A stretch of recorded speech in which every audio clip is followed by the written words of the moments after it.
ఒక mother Teresa గారు వచ్చి ఈ భారతదేశానికి ఎంతో సేవ చేసింది. అలాగే బొచ్చు చేసిందిరా, బొచ్చు చేసింది. నేను మత మార్పిడే చేశానని చెప్పుకుంటావా? నువ్వు వచ్చి సేవ చేసింది నా బొచ్చు చేసింది. మత ప్రచారం చేసిందని ఒకడు, డ్రగ్స్ అమ్మిందని ఒకడు, ఇంకేదేదో నోటుకొచ్చినట్లు. అంటే యూట్యూబ్ ఛానల్ ఉంటుంది, వాడు డబ్బులు ఖర్చు పెట్టుకొని ఇక్కడ రాలేడు, ఏదో గూగుల్లో 2 ఫోటోలు తీసుకొని నచ్చినట్లు ఇష్టం వచ్చినట్లు మదర్ తెరిసా గారు. పాపం చనిపోయిన వాళ్ళ మీద మనం భారతదేశం ఏమైనా మతి లేనిదా? భారతరత్న ఇవ్వడం అతి ఉన్నత పురస్కారం. భారతరత్న అందరికి ఇచ్చేదివే, భారతరత్న అందరికీ రాదు.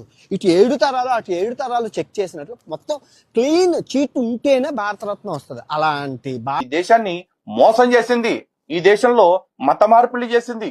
నోటుకొచ్చినట్లు రాదు. మతి లేని వాళ్ళు పిచ్చిన కొడుకులు అని మతం మొదలైనా చెప్పాలి. నిజంగానా అక్కడ మాట అన్నారు, అదొకసారి అనండి సార్. పిచ్చిన ముందన్నారు, మీరు చెప్పేస్తారా? తెలుసు, చెప్పేస్తారు. మొదలైనా చెప్పాలి. అదే సార్, అనండి సార్. క్రైస్తవరాలు అన్న పాపానికి ఏదో మతం చేసింది, అరే చేసిన సేవను గుర్తించండి రా. మీరు పెట్టడం కొన్ని పెట్టనివ్వడం నిజంగా దరిద్రులనే చెప్పాలి. కుష్ఠరోగులనే మనం ఏంటో అంటరానితనం కింద చూస్తాం. కుష్ఠరోగులని హక్కును చేర్చుకొని సేవ చేసిన మాతృమూర్తి చనిపోయి స్వర్గస్థురాలు అయిపోయింది. ఆమె గురించి మాట్లాడే అర్హత లేదు. నీకు మాట్లాడాలనుకుంటే డబ్బులు, ఫ్లైట్ టికెట్లు ఖర్చు పెట్టుకొని ఇదిగో ఈ స్థలం దగ్గరకు వచ్చి అక్కడ అన్ని చదివి ఆ ఇల్లు గట్ట సందర్శించి అప్పుడు మాట్లాడు.